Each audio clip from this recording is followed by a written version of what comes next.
abusua de oba ne ma be ma na be ma ne nso ne abusua ada abusua na se enti aseda ani mu adanse die ene ye fe no oba ni tirinsa enti sa abusua ni nya je sa ade na pe wo de won de hye na ma be ma ne se ye de de hye na ma enti ko ne ko bo ne ho ban na hwe ne so enu nti no ene ya aware no amamra hudo mu de obi a wo de woje ese aseda ebi je nantwie ebi je snap ebi je sedie ebi ekura ma be ma ne koye adwuma ena edida ase enu nti so onya do oba ne ma be ma na wa ba be ye be ma ne dia na eye ene na mafo ana se de yokuhie firi ba bi a ye de aba be ka ye de ne ho ena sa asenso di a ye ka wai aba be ka wawe ho kane ne de ne nka ho okay and when ye akamfo ana before ya mamre mu no na eye se be ma na kwosere na watu oba ni trinsa na se waye oba ni wade na ode oba ni kofia no ani awawe no na ahusiefi a na ahyenso de a da oba nso eda be ma nso se oba we ya oba waye for be ma we ya be ma waye for no nanka eye oba ni nko na tete no no wo sa ahyenso de no na be ma ni bi enti na be ma nshakawa de enti na be ma nshakawa ne se tete no ya na nanu musu ehunu mu no o ma ye hunu se to be ma kokwesere oba na ye de ne mana oba ma no wo hu kwan se so wo obi foforo bio na se na lize ne ho a obetimi akwesere wo no nso e de na ba be ka ho enti ne tanki no oba na ya kwesere ne de wa be ye obi dia enti ya hye ne kawa na se ye bibi de hye ne nso na momo ba ma ne de enam so obetimi asa akwesere bi e de abanti asansudie bi anna ne so se tentra wo ye obi dia na eye ne Christosom ane Western life ye de beka ye die ho ene de kawa no aba beka ho nti kawa ne de ntremu ni nyina e beba de sise e ya sensodie keke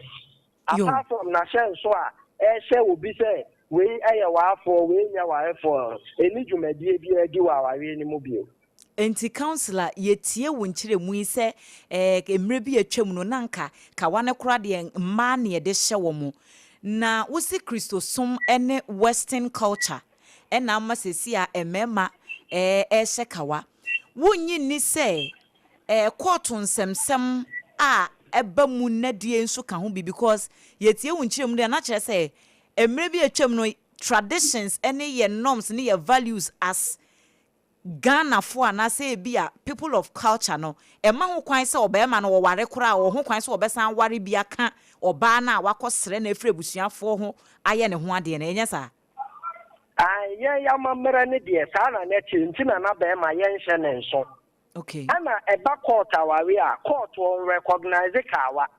court de a certificate ene be di adanse e wa aware mu enti in ordinance marriage na ejitu se oba baako be ma baako no or the certificate ene be di aware ni mu adanse ana traditional marriage enkane no na ade a ensei a ye de to ho a afebo ebetimi adi adanse na ye snap and the snap na ye traditional marriage no eye mu adanse die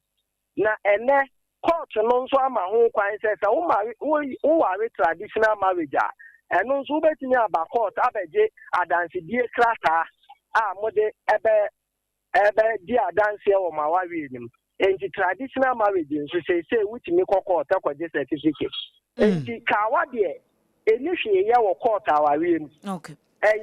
register marriage registrar mokoko man notice say ye pese e ware no man 21 days so obi wa ware no wansama a omeka 21 days ne so net obi a meka wansama afa marriage registrar e ma kwan say mutimi celebrate aware no ente no ana oba eni bema ede won sabekwa akwahye krata ase na wo ma ba be ya aware fo ka wasem bia nim ka wa ne de eye de beka ho a ya sofo ebe be she oba na meka se aba be ya ahyenso de entimpo efie die no kra kane na ka wanka ho no ene na amafo de abeka ho nti ube nze ye koye oba ho ade ofie kra ne asan ahye ne kawa na your friend engagement by no engagement there enye ebra ye celebrate our we eno ye ebia obema ne na wofo ene oba na wofo nkoa na ye kwa akoka kire oba na wofo se obai ye bewa no na mmom ye kwesiesie ye ho ne aba na ebia ye se waye ne wa engage no na mmom aware de se bema nya ko hu oba busia na okwesere oba ne ne de ne ma no no tutiri nsa anaso otua oba ni tiri nsa eno anu no aba ba ye ne yire enti obia ni hu kwan so okase wunya mfa ma sorry de mu nti woni oba ne de nyeyi ni nyina ye sabia summu nsese ya aba beka aware ho ba oba de se awofo enya kwan enya de oba ne ehye baema ne nsa na baema ne etu ni tiri nsa wa ba ba ye ne yire. Counselor say wedding rings no de anya ba beka aware nhye ne processes ne ho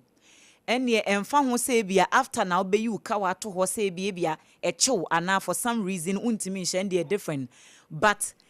during our real no ceremony ni ade ni mu nyina na ka wa ne de say no ya ade bia eno kra na ba be ye luxury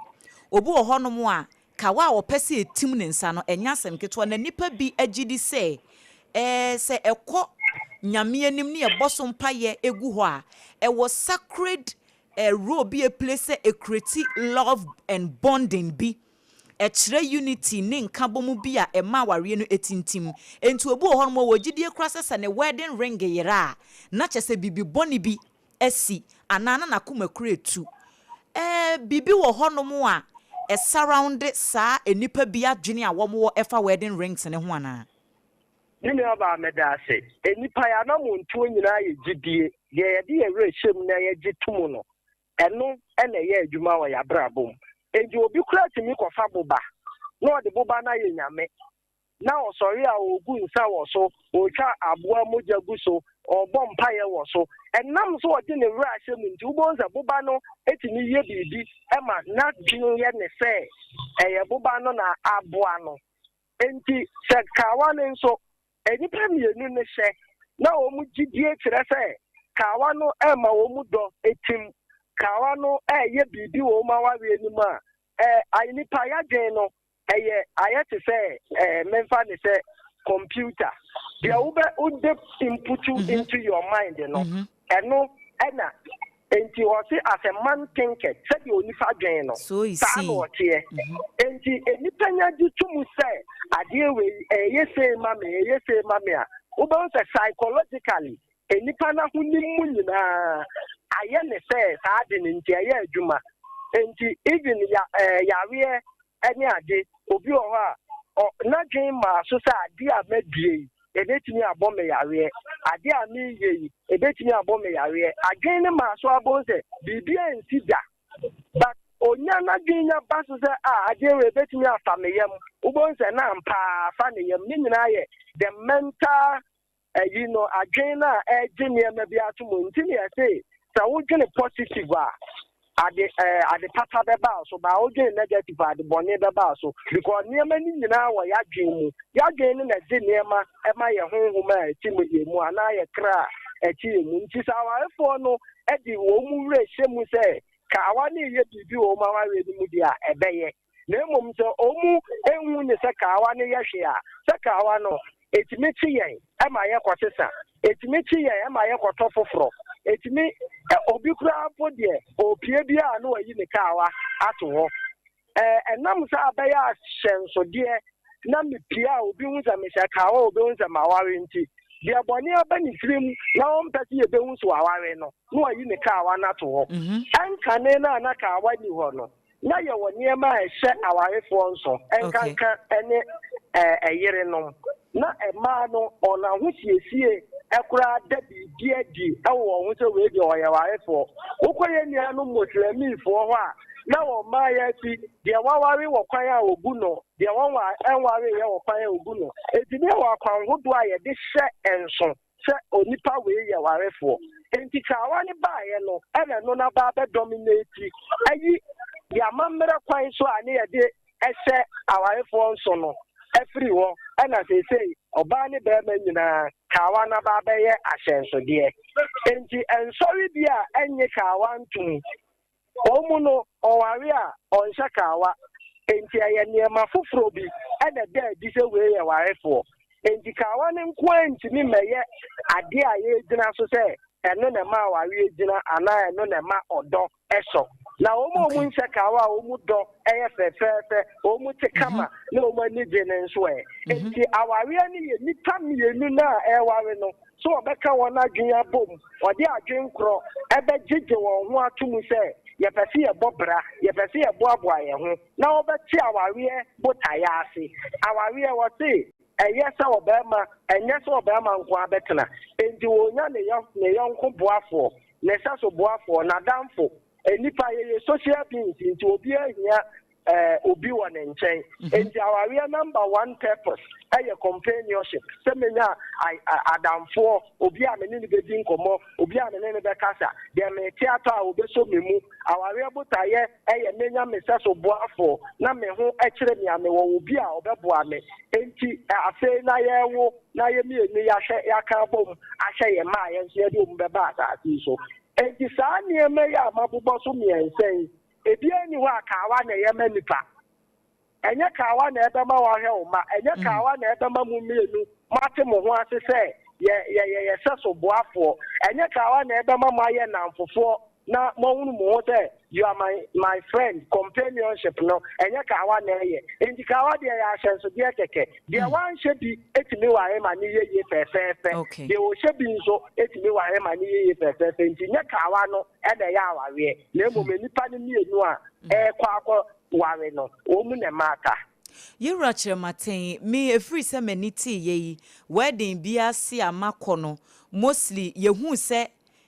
finger, ya de wedding ring in eseno, ye, se wo can free in Ketwana so dear tosumienu, wo can free Cassiano so dear toson nine, a 1 year de wedding ring in esse. Dainty a 1 year de bese, and a yen sabenkum so, but recently no, ye who sa ware for do one wapi. Womo hye womo kawa no ewo womo nsa nifa eso eye wedding finger no ne edikan wedding finger no efrihin ne ba yese eno ne eho na esese ye de kawa no ehye ena de etoso mienu se wo bi hye ewo ne nsa nifa eno no ekire bibi foforo na bedase your signs and symbols and signs and tokens ade bi a ye gi atumu se we ya senso de no emra ene nhyehyeye eba ho enti ubonze even flowers ye enhwere nkura no ya time ni petimi ahyehyɛ se flower no kokwa a ekire odo se ye fufu a ekire we pink a ekire we enti eni nhyehyeye na ya gi atumu no na abaye nse na ho enti sanso na ring no ye kosia ni baabi ekosia ye no baabi omude hye and yanso ya dia tuma ya dise na enkrofo bebre adi interpretation ahodo ene ma no ya kire se ya promise a fasha wonta we ya kire se ya awari a fasha wonta we ya kire se ya for life keka nso a fasha wonta we kan ye be ya enipa ye hunu ring no enam se ya senso die nti ye nyina ya communication enja wati ya communicate ma obi ati ase ade no say ya de say enta we ya na tikire ni ya de say enta we ya na tikire ni enti enam se eye enkita ho de ya communication na de obe hu sa wo sha ring na wo so ono so ti ase enti enu nti ne ya hwehwe ne ta le ba so wati ma de yeah so that it can communicate to both the oshe and the oshe no. Okay. And to who fear about winning say at the ring, as and say, I will tell you, as I saw by the Awarino. They are the sun and sa in Cincinnati, as I say, they are promising. So the sun and Tafu idea a life keke, and or debo. In Yamauki, now for to say, or baby, a ring the action. Wow, what tear, no, who know about pro, ye, so I are for. Say a promise no, and now say the ring the assistant no, or they bought life keke. It's your communication. Okay. Maybe namenam kwan ho eja. Yenmo ye set rings no de ball life no. menam kwan ho a mesha meka wa be mienu ena na me ne madamfo bi nenam ena madamfo no odi mechi na o ka kire me say woman bi ya wo gina baabi afre na ka kire ne say kawana ehye me no se me nware ya me nkoyiyi kawana ngu ho as to the reasons wode ka asasem no kire madamfo no menim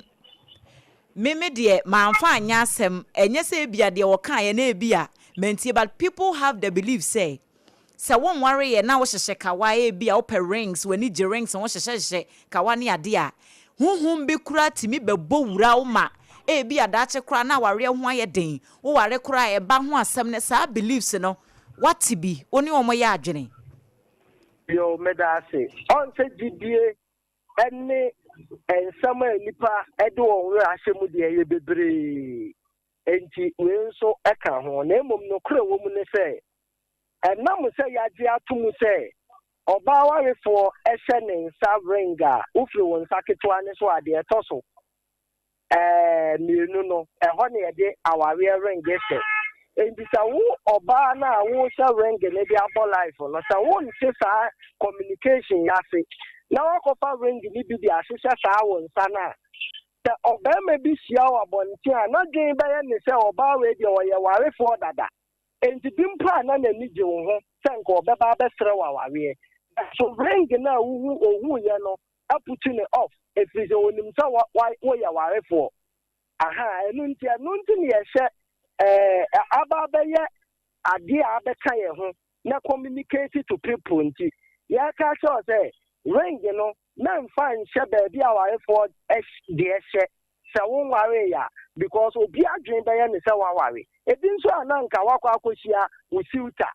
anka bia na ni beje wo na wa ba be sere wa ware nanso ring apam no afiri won nche eji sa ring no de sha na won ti ase a ene e man hye kra na emu mo pesa wo hye nso de a hunu sibia ya hye no na wo de ahye baby e pata se wo de hye. Okay. Counselor ye jawa mo akono enne wedding rings ne de abeka ye ho ewo ho. Na emom ye nyina ye nim no kwasem ne se de ekoso ewa abonte na nya nika. Obu a ne ka watua ne se pa nso de wo ye wa abonte se de na Ghana fo bi e kire no. Ye kwa anim no afutuo ben e na wo de bema awarefo se bia ni die ya ewo wedding rings no wo betimi keep ni sacred na etimi aboa ma aware ahodo no so atintim. Beda se ma me mesra wa ifo nyina se yabaji wedding na petia atum e de abeka ya ware ne ho na ababa ye ahyensode kese a upia obi anim se wo ya warefo enu nti se wukunu ana wo yere hunu se wo you wedding ringa adwe ba ni trim ni se ene wo pesa wo communicate kire abonten so for se onya wafo enti ane yam se uhu ni pa foforo a ompese obehu se waware kra enu nti na ba ma yini dia na na yire suspect no oba nso yini dia na ni kunu suspect no enti ya basere se niam a ye nyina ya de atuma society no ya fa ni die ma na ya fa nye adwuma se de de asomdwe ni pepepe ye ebebe fie se mumienu bibi nti o ring ne se ebi a chew se bia hen how se bia wo pefoforo e wo se wo communicate tira wo partner no na ma kase enya no na ya aware no enti mumienu monte mo ho ase na ma wo kuru ana wo yiri hu so o me ringi ba bia duru na chime e trame enti akopem se bia e beto foforo no me pese mi yito ho ana se hen ha me si be sa ase kura na yi ato enti me pese mi yito ho na e bia ye ka foforo kemudi nkomo na wukunu ti ase se eye botaye we nti no wayi wo ren wo yire ti ase se botaye we nti no wayi wo ren ga me gidi sa dia asomdwe ebebe fie se obi ko twem mpena de ring nti minsi ano empena twe eye choice any decision enti en ma bebre ring na hye oba foforo no ne ne dakora na wonyi ring na hye no enti ring ensi mpena twe any ajama mo ho ekwan enti saade na emema bebre nso afa ne se Obano or Shanna ring and Guadia, Chesso and Yabonibia, Berman or Shanna ring and Guadia, Chesso and Yabonibia, and also my and fire coma, as Nisania Manechi, Yamaya Ninaho, Nayu, a Nipa and Nenetelo. Jimmy, so a special ringo, so and shall ringo, Majini different in Nipa, yeah. Some Nipa, so a special ringo, so and shall ringo, Majini Nipa, yeah. Kana was here, Dipna, as our effort. Now unnecessary suspicion and safety. Okay. Now, as so for so metre, Obi and Pesa or Shavenga, and Yanim Tiabo. Ya won sorry ni bikura almost almost ring. And so almost so idea our kama. And Timumayam Obia Jun Sinipi. There was so a special ring one share, there was one shall ring in Siampa and Nidia Mano. Maya Mubuya, who young one in Tia. Nayambu Bia Bonfia, every said there would be two now with Gidiano, or being yebin, she was only Panade, Nedia Papa. Yeah, that's right. Tiabuya, only a the Obia, Egidium, Etuma. Yeah, that's not fair, Amaya Sumji, Atra, you crew, and a man tamo. Mr. Chermatin, and you may Yabeda was see Papa Pane, school, I would be a quite church near Meniso, Yedasipi. Benson down here to you for Nasi. Mo Abusianfo Penini ya yete ninka sesiei eye counselor Abraham Chermatin eba aware enkyekere ene eho ensensem ahodo no a eyade se wabeni mu ye pa ene waka na simple sa no kawane de eya hyensode keke enka hu edi se oye wadwen se wo hyeka wa hwe na di uhuni ewo waware ni mu ema so a ukunu hyeka wa bia ewo se bibia ni ho na dabi wujinidi a jinidi se ka wa na hye no se enhye na de emumie no mu ntem asem ba se de council kan se nyese bibi na asie bia oka wa chew ana bibi na asie a wuntimi nhya enkoyi nto to create unnecessary suspicion bia na afa ye de nsem ahodo e ba ware ni mu nti wo se no de enya de bebo nti ene World Wedding Ring Day no eno ho nkomo ene de abro no na enkra ha sei yene omanfo bi etwetwe nkomo efa wo so de wo betimi aka de afa wedding rings ne ho sei en wo de tuja de ware kawa be ma no e de be ma wo se ahyenso de se wa ware e de be ma wo se ahyenso de obi a be hu ebi ase nyina hu a be hu se wo ba wa wo be ya hyew kawa na wa wo ye warefo sana me hu no te hye kawa no sabe be ya me de me hu ni se wo mbo wa bra basabasa eno ye enya de ahyew no enimonyam bi abebutu so nti first no na wo ye onyama basabasa se like oh to hwem pra basabasa na wo ye memasem basabasa obema bi kra ni ball so a onu so nyame no hu se wo hyekawa nti ema ne ema wonche mese ope what you say ha nti eno ye enimonyam sha ewo aware mu me misa na me hu no emfaso de ewo so no eye bebre bi ni se bebe obi wrebia ehun se aware na ye animonyam hye what you say se first no na obi hu a de opa bia wotumi ka hye won hye ka wa no won so afi wo ye de ka wa ni mienu ni hye wa e ma wani mu yedu aw bo abrabo de miti tu me mane fo maba wa na aba ne mrantie ne maba wa no se sanka me mpo sanka me se ya akwara bi mu a won anka me be mampo me se hu da ye emrebi etwemu no ye bi ba ye ni ba ye ho so no ye gyaye ye nti se wo ya ba ya wasi so a wo bebre wo ho ase na wa ho siesie se de obesi abo wa bro aba fa wonye basabasa wonye be masem basabasa ba ma ne be warewa ya na ebuo bi ewo ho ema be ma na oba won chen no ana asan so ye nimonyam hyema Kristo wati ase ha sa wo ware na se be ma no se asori mu ye asori aye wengi ye ayadia ya dansidie eda bani be mantele ka obani be mabungu nti na she ring ento eni dia dance se obana okofa no aye ne ho ade ambapusua na aye ne ho ade ma asafunu ni na se aye ne ho ade nti na she ring so de kase ni papa mu de etwase wo she obano ring ina jam dinka kan ese e dia dance ye ami wiase ni mu ana asafa wu mu so tase enti enkran hanu say omanfo bi adwenkyere efa wedding rings ne ho ena yede asom mo no ye gidi se enkomoyi no wonso wafa bi afrimu a wobetimi ede anante ye kai wo se hot bite kase boso enie SOMPA 106.5 FM Accra yede na sie ne nyina no ma Pepsodent na Pepsodent de munim eyedin dada ye boy ya wahunu me patwa na pa wo sorry afa bi twitwi wusin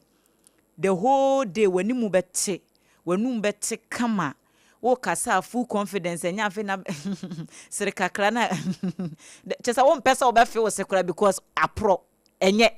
esa wo hadwen wan hwe kura no obi sport nso enka fi wanum ba na nye enti Pepsodent ni bi na use ukoda na adwo nso a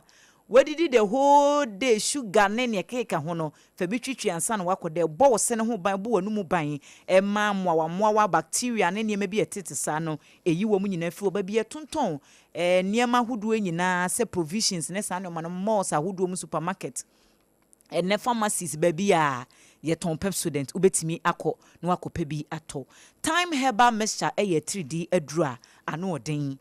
Dr. Otafrija na aye ana na edija no en waye bi se malaria de onene to nkwanta mo bepai enti pebi ne nom se wanum ato wontimi ne general body pains no ne nyina yade se time herbal mixture onya bi na obobo eboa wo wi a obonsa appetite na ba no na de akosi jaws fo wo mo kenkene so de eja wo mu pa hye 3 Ghana cedis pe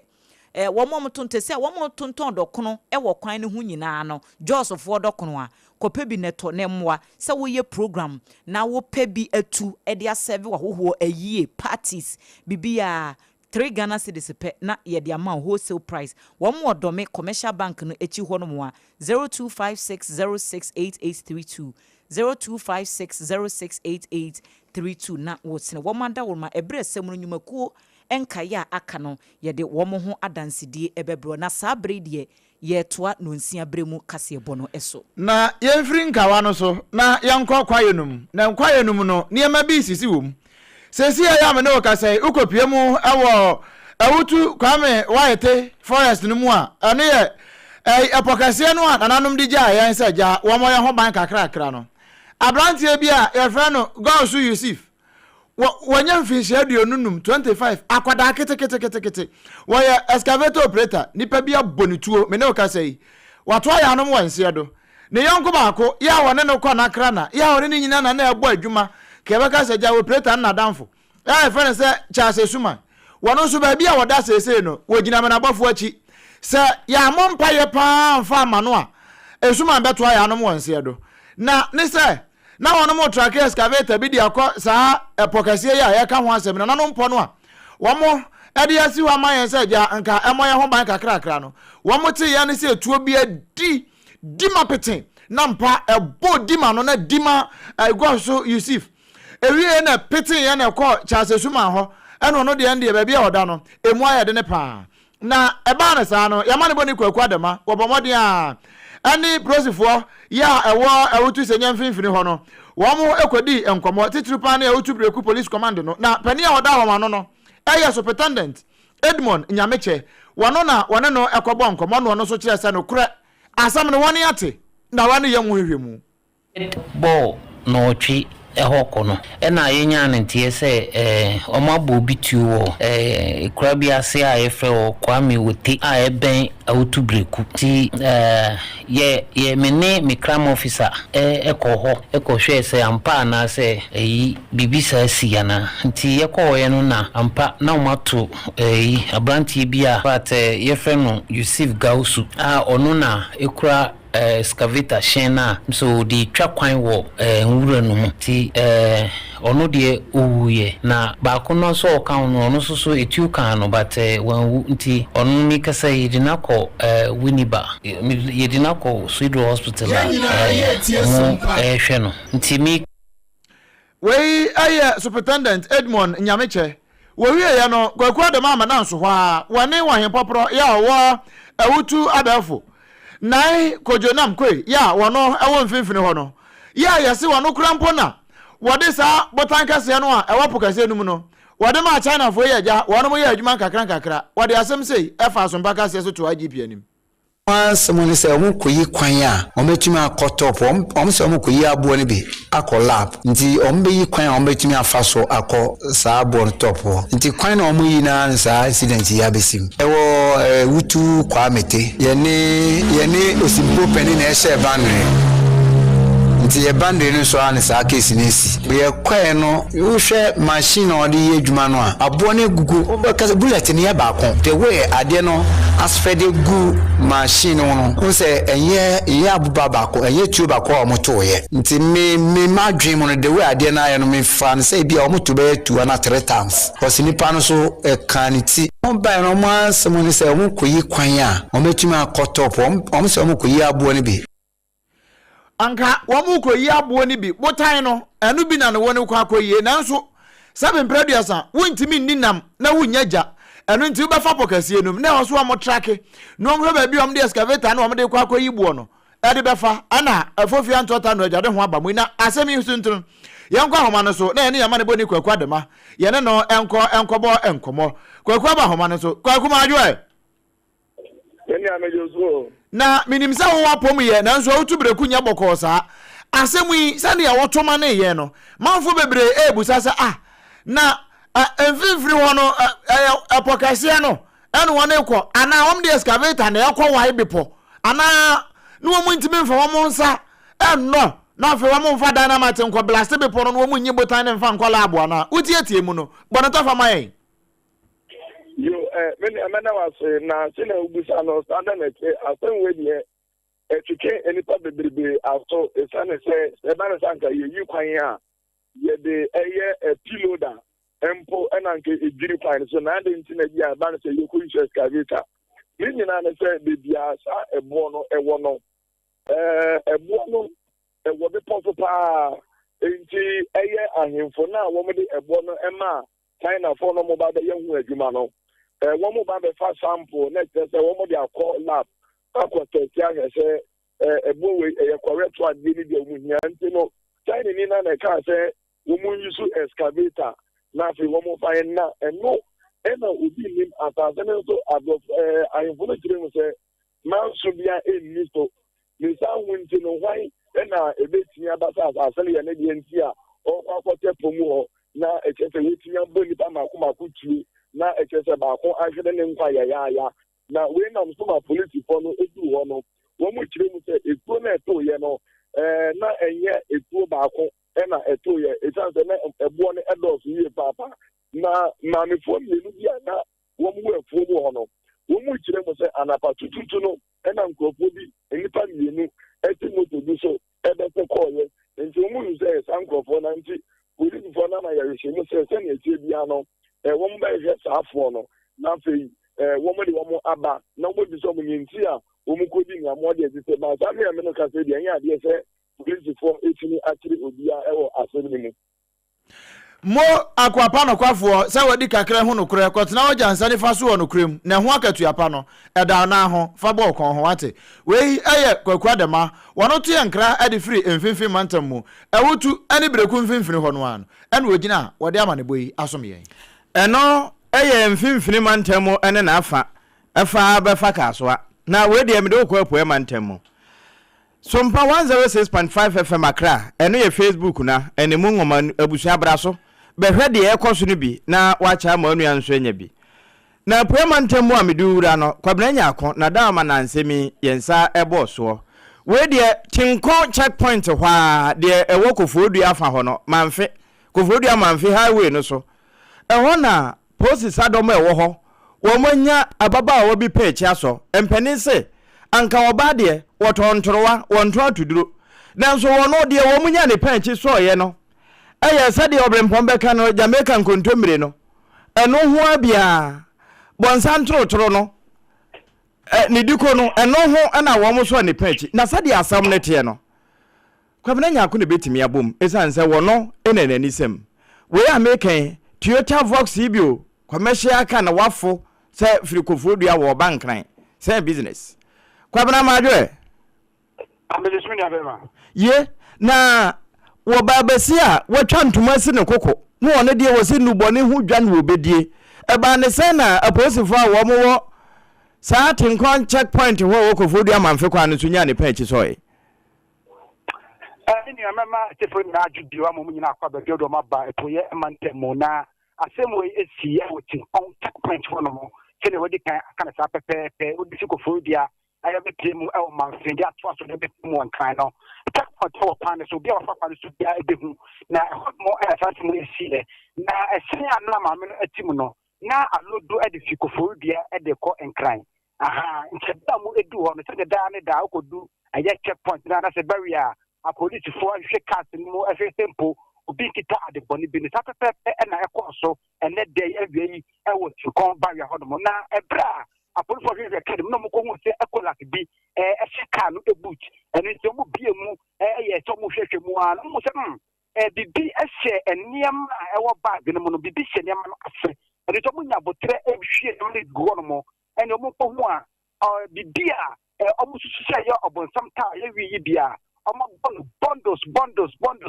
bundles and I just say I see a colak bag no afe no mo de entuma eguswa me no ekate enye asabke to akora no niti afodo mo na police for yi buy no baby say why en e colak na eye ne dia en amunu ho a en ma me jitu mu se ono en eye ne dia niti en o mu yi no esie amunu ho a no police for bi say no ojitu mu ese enye ma na ne mum ofiso menya en na wa be fakofobia ode sa niama no ekopie mu ewo enkabupuni amantam emu bita mu ho ano a police for si no si kan mu esa so agi ekolaka no a me no ekate omudi no afi aye tinko wasa na be piem okofuru dia wibina aye police command aye first galaway omudi no be piem kada be ya adpo apanfo hu ye no obeti me hwe mo se ampa so aye boltam tawa ibi anase be bi dufro ena okita na bomade ba ko wo mu de se amuru ha ne de ono kasa jitumu se eyadwuma sabi oye da na adwuma oye da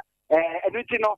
yenim se eso na pedifo betima dina na impono kwadu de se fata no omatimi edi abo sabam no kasa ni de enya de a apolice fata de afa ho esa de tin kwa police na timi se omudu ti obe kasa da fa no mo omudu de be piem e wagala we no ena ye twa ni se da ko ye nanim no apolice fata ba bo se abecheche mu ade ko hu ye any import na mo to mo tu ade for ti no kasa de na wie oba penya wanya fisia ba ye aduanan enum apolice for so the petty e wo tinkon ye checkpoint wo bra ni mo be okita ba fo se ye wi pass of ni bi na ko di siko frudia akopim wo kapuni amantam no emo kwabna mo kosoafo ani di akire di ebepie bia no adama no wasanso de ato ayen kwabna nyako mo ne ncha ne ye koye no e wa poema ntamu di esi wo tinkon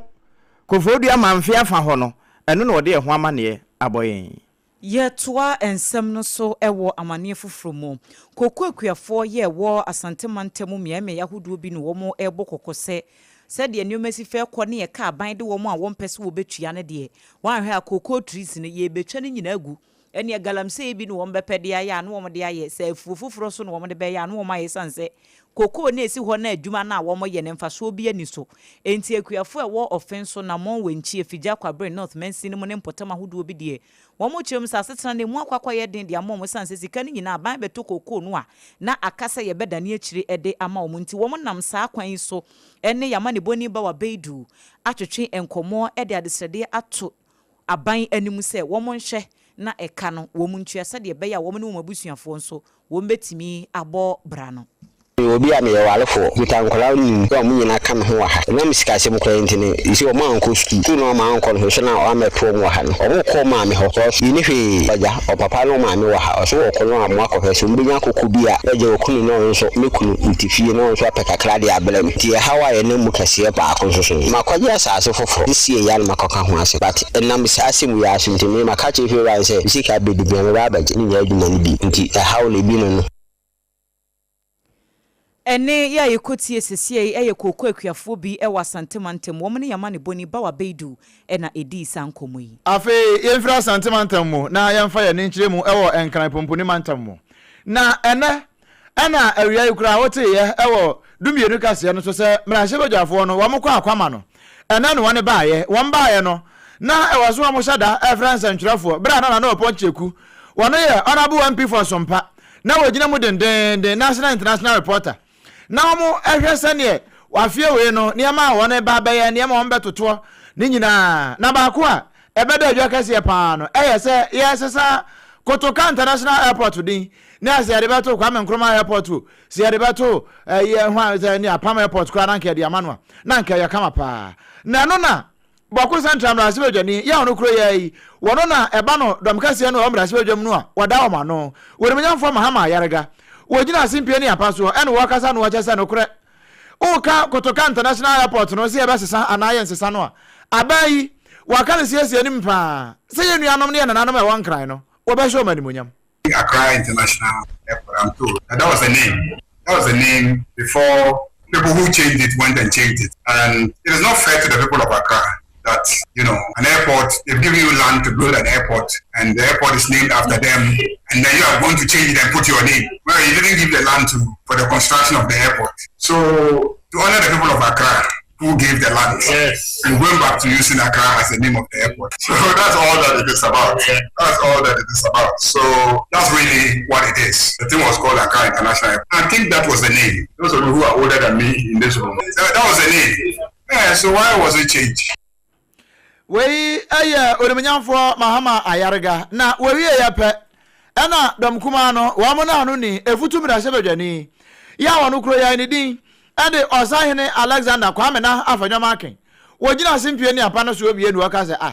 mo de ni amuni mani o we ya mo ba be se din ya mo ba be kirekire mu na no abe ya be je center stage enye no na mabunu ni hia mabunu ni pa adwuma se wonu mani adwuma ye no okeka ko na nimu a ebropo the unemployment situation, but let me give you real numbers. The report is that we have some 34.4 youth unemployment rate, and this is very unacceptable. The question is, where are the jobs, given all the promises? While the NDC was quick to roll out programs on paper, we hear a Dumahura National Apprenticeship Program, well, they are paper promises, but in reality, what are the tangible outcomes? Even if any existed, they are scanty, and this is their year 2. The honeymoon is over. They have cancelled the 1D1F. In its place, there is no alternative policy program for the private sector. I've not heard the Minister of Trade and Industry announcing a major private sector initiative to create economic growth. Zero. Yet they have cancelled the 1D1F. They promised public sector reforms, but so far the minister responsible for public sector reform cannot be found. Mami Avaretiba. Omo hwanu kra hu no wayira wa Ghana ha se wonenam hio ni aye pra bi di enwuma ni boys guys ni bi akwa hye no kra no wono kra na ayire na nka ntwem se hwan we ye onemnyamfo Alexander Kwame na osahene afanyoma aken amane boy international national reporter honorable MP for Sompa na na ponchecheku wono no de baaye na yewura afanyoma aken osahene kro na ene da so gina ho ena na wo busa e wo badwafie ho se de ebuna pre kura ese chiniye ma no e de adwuma e hye Ghana fo bo mu adwuma wura nom ansa na nkokon kitenkite nyina eba na wo busa se besi sabre ya wo mo kana ese de economy ne ye no enwuma no wo he. The report is that we have some 34.4 youth unemployment rates, and this is very unacceptable. The question is, where are the jobs? Eno ya asam no wo busa no asembusa wo busa se adwuma no e wo he yewura Alexander afanyoma ken evutumra se badwani a wo ye donkuma e wo mra se badwafie wo mo ba no deni na enne wo mo wie nsamtwefo nhyiamu program no kura nkwa wieye en wo no sori free honom ne MPC ni bia aka en wo mde wo mani kiremu e wo Dr. Mahmoud Bawumia ne fie na esese officially ne wo mutimi kɔ kodan wo mo hu adi ekoma no congratulations ne ade a enti wo mo kɔ no wo kiremu se wo mo dom kuma ne de wo mani aso adwuma a waye na emoa bia so a wo mbeboa no na atimi aboa ma 2028 no amanyeku NPP wo mo atimi aba akonya no so bio no sa adwuma no wo mbehwe no wo maye wo so no personally no e wo confidence gidie pa e wo Dr. Mahmoud Bawumia mu na nisuade hu na wo edema oman Ghana. Much as members of the fraternity, various ideas may be held. If we don't push your agenda, nobody's agenda can go through. So it is very clear on our minds that we need to push this agenda. Finally, Mr. Vice President, flag bearer, and our president to be. We've also undertaken to regularly engage your high office in every single thing we do for direction. because you may recall that last year there was no direction. So we're doing our own thing, trying to hold on to straws to survive. But with you now as the anchorman, we can look up to you for vision and direction. As a leader of the caucus, let me also personally pledge to you my unsoiled loyalty to the cause of the party and your vision.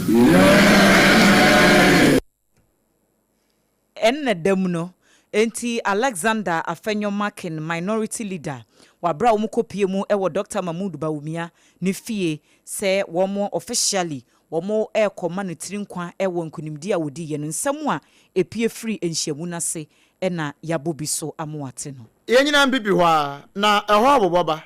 Sa amapa mpo ote ye bra na ya Ghana today no. Sa amanfo agitatie. Sa ba ya.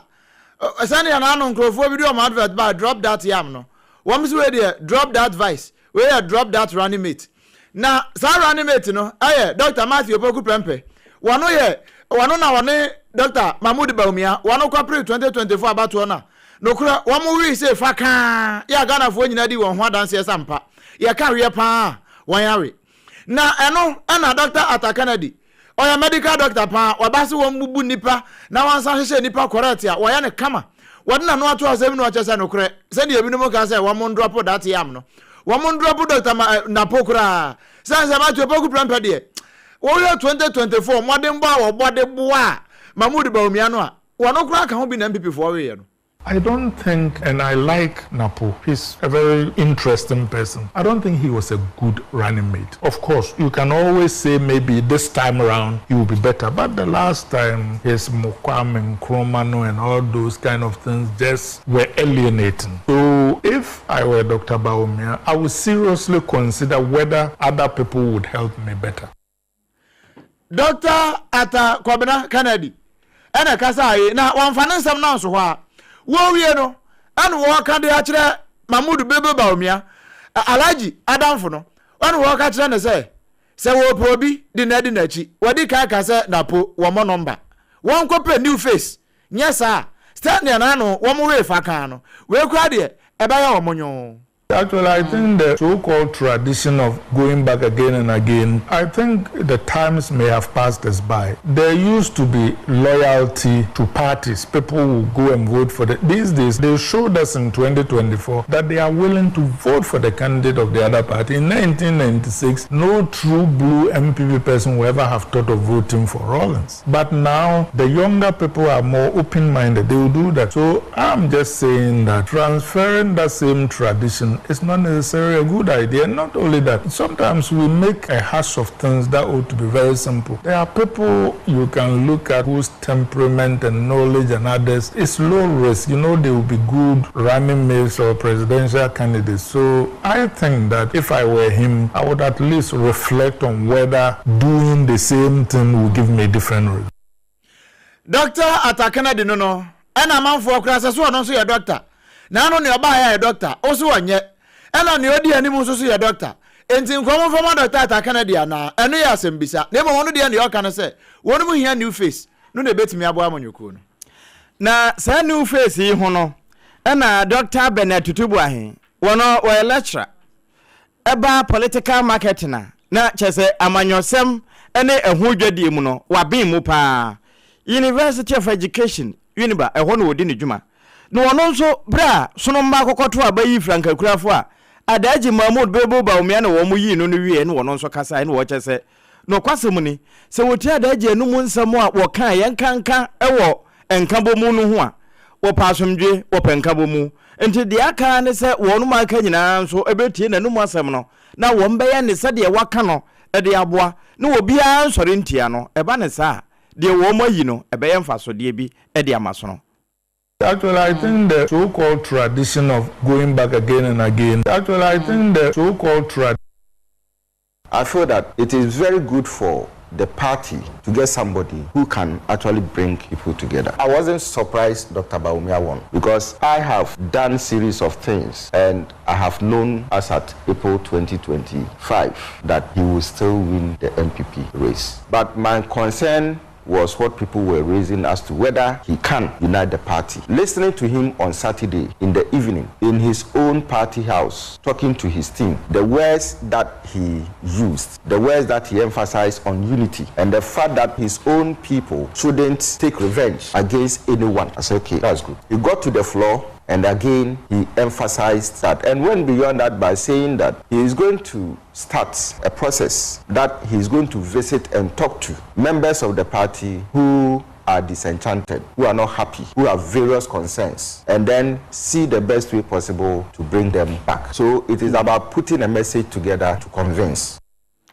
Brofuna ebika yede buru nanum wan wakana samples ano. We Dr. Bernard Tutubu ahen. We lecturer in political marketing University of Education Uniba. Ebi anu wasande beto so say adaji timi wa dodwana Dr. Atakane di wasamba biwa eno mbehu sampa papa no utumi adi nyina yo.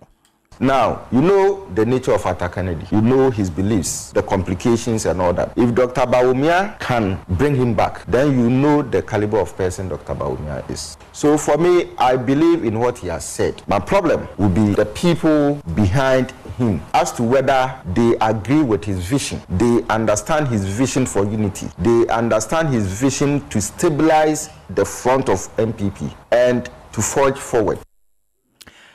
Dr. Bernard Tutubu ahen University of Education Uniba ehon wodi ne djuma say political marketing lecturer wona ne kasai Yetua Hosbite kase bonoso ewo ensemfofro emu na Ghana Revenue Authority eye GRA adwumakuo no ene wo mo bo mane se efri enedai ede konekra no wo mo pa adwumadie ne hontoma National Compliance and Enforcement Team a wo mo betata businesses ahodo nyuma wo mo operate ewo manmu a wo mo ntua to afi wo mo so a wo mo de ka invoices ahodo ye mbo ano esese wo mo ye nyina wo mo nye no GRA fo se wo mo ba e de amamunti ene wo mo pa National Compliance and Enforcement Team no ho entoma Dr. Martin Kobil Yamborija wono na ye acting commissioner ya oda domestic tax revenue division ano e wo GRA ho ensem kakra wode to nsemtwofo anim yentibi. This event marks more than the unveiling of a new team. It represents a decisive step in our collective commitment to strengthening VAT administration, improving compliance, and safeguarding public revenue in support of national development. The introduction of the new VAT Act reflects government determination to modernize our tax system, broaden the tax base, and ensure fairness, transparency, and efficiency in revenue collection. However, legislation on its own is never enough. Its success depends on robust implementation, consistent enforcement, and the confidence of taxpayers that the system is fair and credible. It is for this reason that the National VAT Compliance and Enforcement Team has been established. This team brings together skilled officers with specialized expertise in audit, investigation, intelligence, legal enforcement, and taxpayer service. Its mandate is very clear. 1. To promote voluntary compliance. 2. Detect and deter non-compliance and ensure that the provision of the new VAT Act are applied consistently and professionally across all sectors of the economy.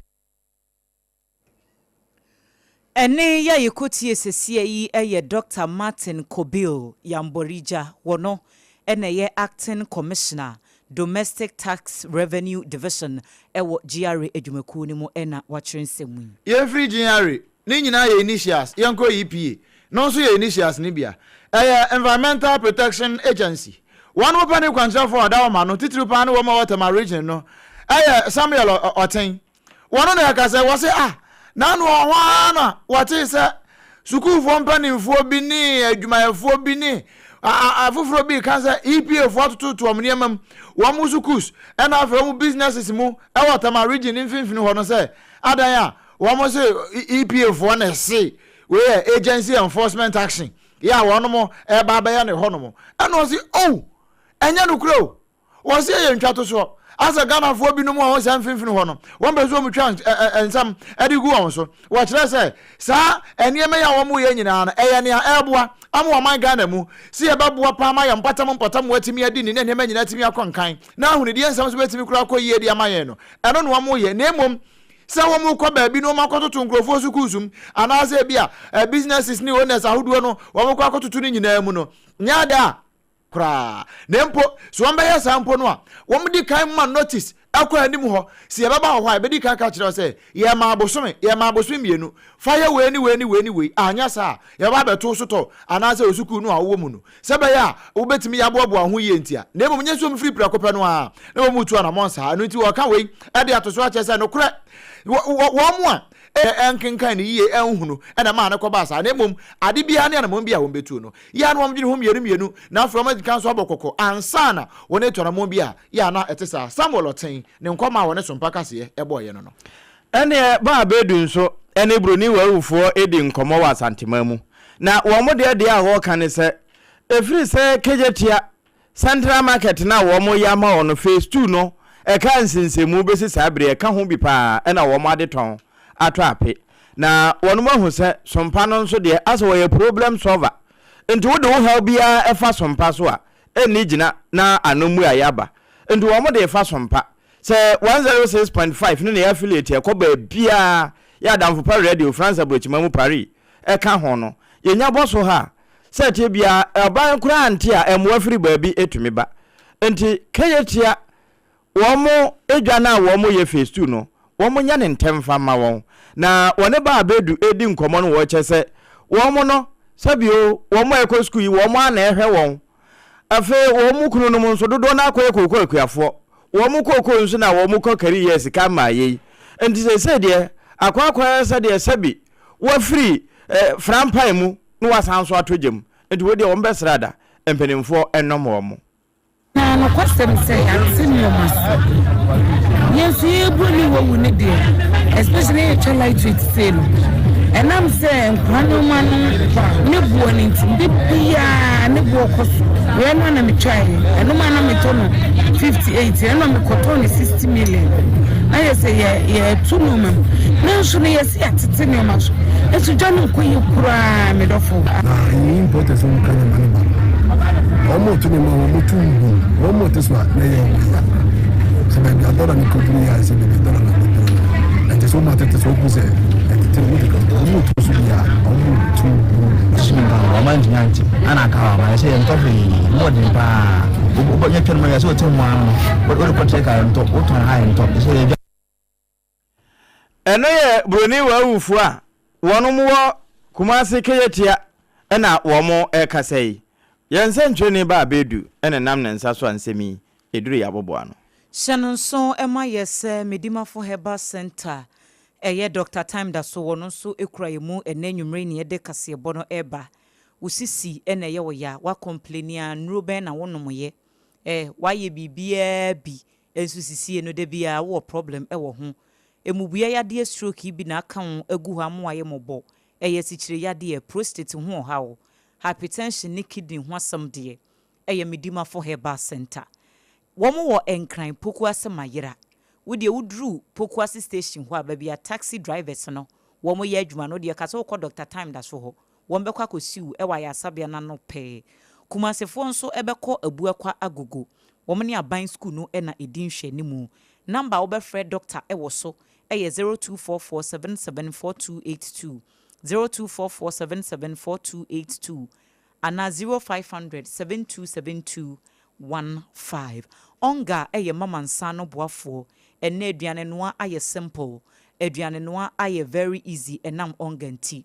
ede se ye stew se eye enkwan eye hyeto eye nam na wustimi bibia bi efa aduane noa ho abehia spices de eye onga ne ye kamfo de mobu honom a ompese obehwie we kakra no ahwie we kakra no ahwie we kakra enti ye wo onga 3 mix no eno no garlic wom jene wom ena kakaduro wom ne aye ne baako enti eno ansa obeti ede egu ade kro no a wo ye no ewogya no so eno ano no obu honom so a nani je tablet no ho eno no eye all weather wutimi ye bibia bi edwaman so ba bia abu FDA4 agiatum se eye womo adaroma ene de kase no eba ye to so ewo ensemfoforo emu Controller and Accountant General's Department womo ahye abanyuma efo beye empemu mienu ene akire 2000 public sector workers ya womo aketua ho asem no ya suspend no kakra esanse eniema bi wo horoma mpanifo kire se ese wom koyensiesi wo ho wahye sa nkrofo nyina enkuran se womunye verify employment status no ye clearance a womuhia e wo Ghana Audit Service no nya wie pe emfa ho ene bosome dodo asika no wo ma suspend wo metue ne nyina e de ama wo mu na wo se na nsem ntem na mo ha hodo bi a wo mu huhu e wase on titu Ghana Audit Service for wo hwa ne akwakoye audit de abase aban akatua homa pono payroll no wo behwe nipa eguso ya ebi wo ho no ma wo me yensamanfo wo so wo nyensamanfo bu wo kura wanya adwuma wa asoye kro enso na bosome bi a woje akatua enti saa ne ma ne nyina yade bi a ehadwene ma man no eboka enti wo mu kire mu se saa public sector workers no ya wo mu nya issues kakra e wo mu sika no ho no ye ka kire wo mu se wo mu nko verify wo mu employment status no e wo Ghana Audit Service no mo nje clearance enfamra enti saa nkrofo no nyina no wo mu nya wie pe edem ni etweska no ede atum na panyina woda so ye na no yera kwesi agei ene ne nsɛmtwefo twetwe nkoma wode sansɛm no etu dwase wo mo wo emra e wo adwuma yi a wo mo ye efre no public financial management laws saa mra ne nyina so no wo mu gina enti no wo mu tu saa na mo nti sebe enye se bia boapayo ene wo mo amanfo bi sika akokam se wo mu nya de wo mbedi na emom no wo mpese enkratasɛm no wo mo clear saa ne ma ne nyina afiri ho se de be ya ohaw bia emma afe yamfe ene nkyere mu ewo ensam foforo mu na yakọ titru pa eye gozo mfimfini ho ma ban ade kwa gozo kwantempo no enya wa woni mfimfini ho no me kan wa hunu utimi kura tetefo mu a kwesi akurodie utimi sampa eho de kuro na nkasa mu no wohiamoa na ahafo regional minister eye ma me anaso owura Charity Gardner wani abanka chimpanifo wo mfimfini ho no omagbo anan akopie mu ewo ma aban ekwago so mfimfini ho no enu omakwa hwe kwan no mu se ede ya bensu ni enti wei regional capital pa kwan ekwan ya ba regional capital na no nie na in fact wokoye na woni nsantwerafo bonko no in fact akwanfo pa ye egu potem ho no ha dwene emse o mu se de mesia family ni church mi ya na chisi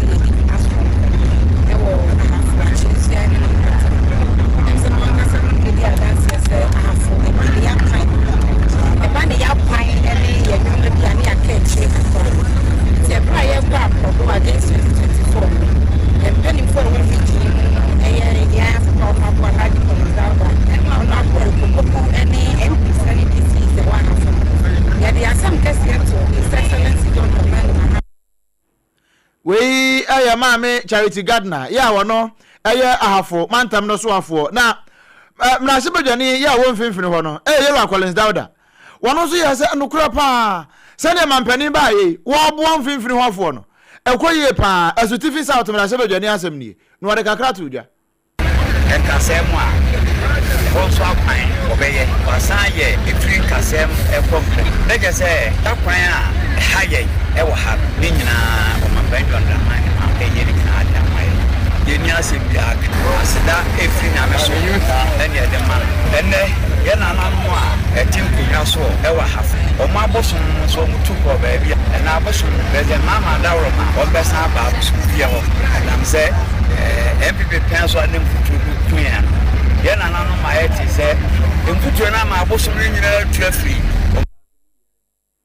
we aya asutifin mrase bedwani oremyanfo Collins Dauda enu wo chese oyisu o wanyisu ni nyina saa ena etie ye gina we so home kase no so ye basisia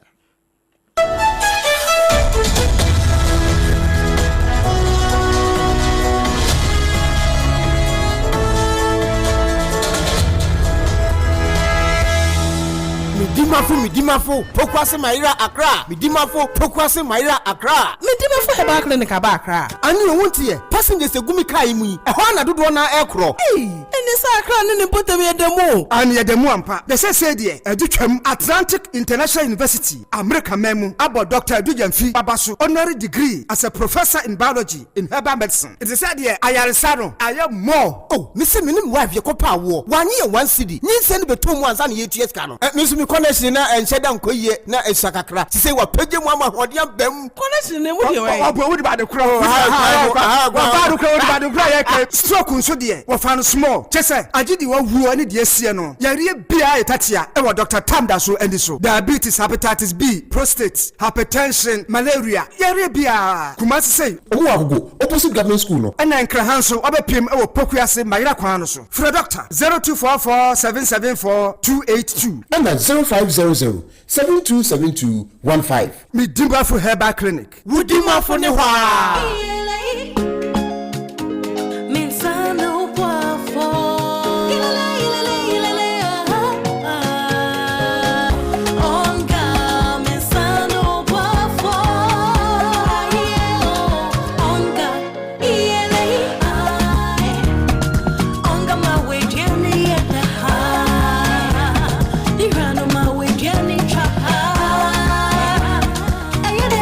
da obiari hia emwa sonko bia ebema ni ani opepa aye de change onga mama sano boafo FDA agi edwadie yin krato ya so sano boafo